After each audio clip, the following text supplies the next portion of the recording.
Bonjour, je m'appelle Laura, je suis coach animalier dans le cinéma. Aujourd'hui, on va parler de Messi qui a joué dans Anatomie d'une chute.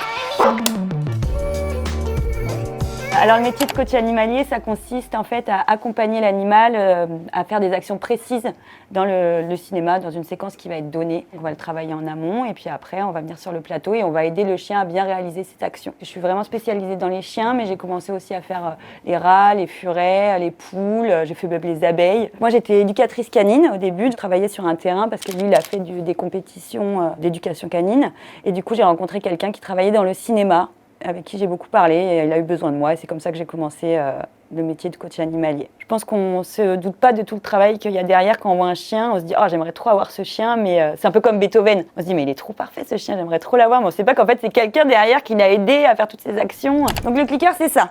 C'est pour apprendre la précision au chien, c'est pour lui dire que quelque chose est bien. C'est-à-dire par exemple, je vais prendre le chien, viens, assis. Voilà, le cul est par terre, hop, ça c'était ça que je voulais. Couché. Voilà, là il est couché, c'était ça que je voulais. Je vais lui donner la récompense. Donc en fait, lui, il entend le bruit du clicker, il sait que c'est exactement ça que je voulais. Pour lui apprendre le cache-toi, c'est un geste comme ça, il va mettre sa patte sur son museau. Pour lui apprendre, je lui ai mis un post-it sur le nez. Donc du coup, naturellement, il a enlevé le post-it et cliquer quand sa patte est sur le nez, ça veut dire que c'est ça que je voulais. Cache-toi. Voilà. Et donc là, on voit son regard. Il me regarde genre « Ah, c'était ça que tu voulais ». Le geste, quand je vais lui demander « Cache-toi », je vais dire « Cache-toi » et je vais lui montrer que c'est comme ça. J'associe les deux gestes en fait.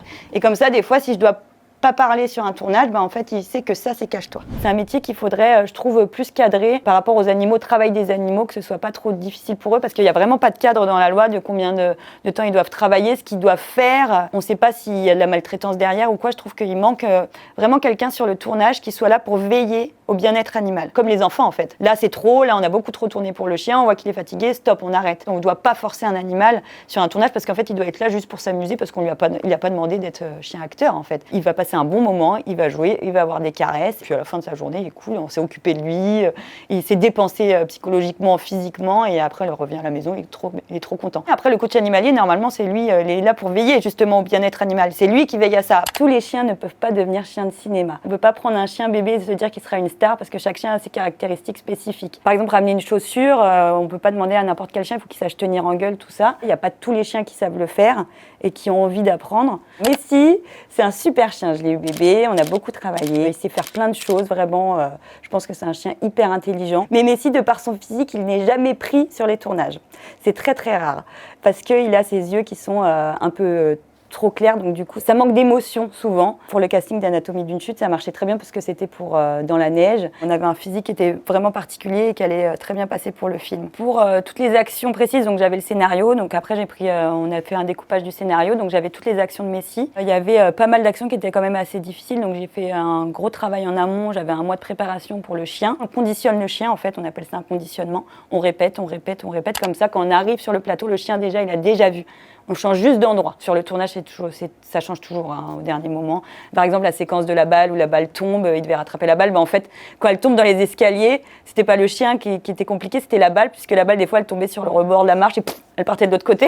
Du coup, on a recommencé quand même pas mal de fois parce que c'était pas facile à lancer de balle. Le plan séquence où il traverse l'agitation policière, en fait, c'était très très dur. C'était un très gros travail parce qu'il fallait que je ne sois pas dans le plan. Donc, tu avais tout un parcours, il fallait qu'il monte les escaliers, puis qu'il rejoigne à l'intérieur la comédienne Sandra Hüller et se couche à ses pieds. Je me suis mis en policière, donc du coup, j'ai été figurante du coup sur le film, et puis j'étais de dos et à chaque fois je lui disais doucement, doucement, et j'étais obligée de lui dire doucement parce que le chien, déjà de base, donc il sait marcher doucement, mais là, sauf que je peux pas le guider, donc je suis vraiment dans le champ. Un chien déjà de base marche très vite, en fait, beaucoup plus vite que nous. C'était vraiment un plan où ça marche très lentement, donc très difficile. Et rentrer les escaliers, c'était pas possible, on n'a pas pu faire le plan séquence en entier parce que les escaliers, ils montaient 2 par 2, parce que le mec en steadicam derrière, il a transpiré, le pauvre, parce que c'est lourd. C'est vraiment sur un fil, il faut pouvoir lui laisser aussi sa liberté de vivre et de proposer des choses, en fait.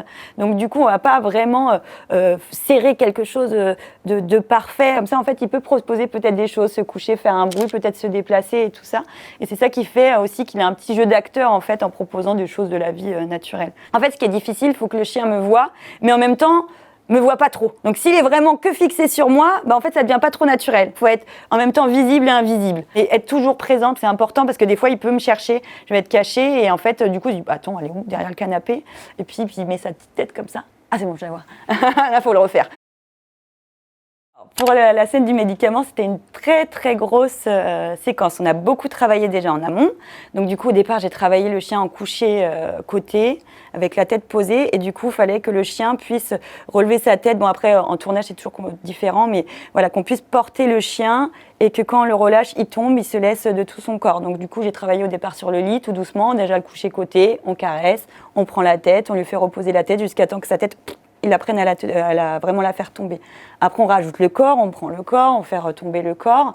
On rajoute les bruits, les émotions. Le chien, il va ressentir ses émotions, donc il faut qu'il soit déjà habitué. Donc, on est arrivé un peu en criant « Ah, mais pourquoi t'es mort ?» comme ça, parce que sinon, au début, il faisait « Qu'est-ce qui se passe ? Qu'est-ce qui se passe ?» Donc, en fait, vraiment, il faut qu'il fasse abstraction de tout ça et puis qu'il se laisse faire vraiment dans l'émotion. Assis, couché, côté, tête, pas bouger. Là, tu vas pouvoir le secouer un peu comme ça, tu vois. D'accord ? Et puis tu peux mettre l'énergie. Oh non, mais pourquoi ? Tu peux le prendre un peu comme ça. Ouais. Pas bouger. Très très bien. Snoop, qu'est-ce qu'il y a ? Très bien. Réagis. Debout, réveille-toi. Vas-y, vas-y. Tête. Qu'est-ce qui t'arrive, Snoop ? Et attention, je vais le réveiller. Bravo Messi. Chaque jour, on a travaillé avec Milo et Jenny Bess, en fait, cette séquence à chaque fois, parce qu'elle était vraiment très important pour Justine Triet. Il y a plein de choses que j'ai dû apprendre à Milo. Comment tenir la gueule du chien, comment l'ouvrir correctement sans faire mal au chien, comment toucher ses yeux. Tout ça, c'était un travail vraiment en amont. Il avait une espèce de pompe pour le vomi, en fait, qu'on avait mis un petit tuyau sous sa gueule. Et il y avait quelqu'un qui activait, en fait, la pompe à vomi. On voit ses yeux un peu troubles. Ils ont fait un peu de FX sur ses yeux. Parce que ça, c'était hyper important pour Justine Triet, que ses yeux soient vraiment, qui donnent cette impression vraiment qu'il est presque mort. En fait, moi, quand j'ai vu la séquence au cinéma, même moi, ça m'a choquée, et même moi, ça m'a fait un petit truc.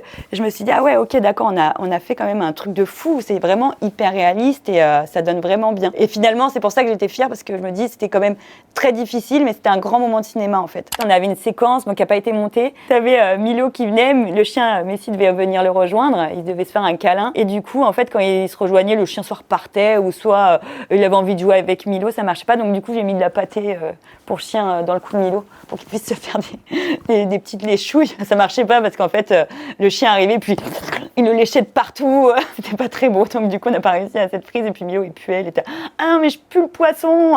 Alors, la Palme Dog.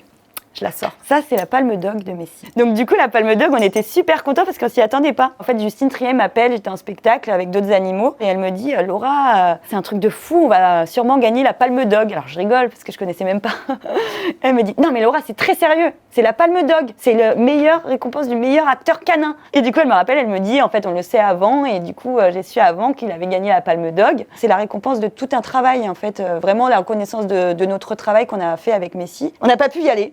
On était déçus. Du coup, ils ont pris un sosie qui lui ressemblait pas. Bye, mademoiselle.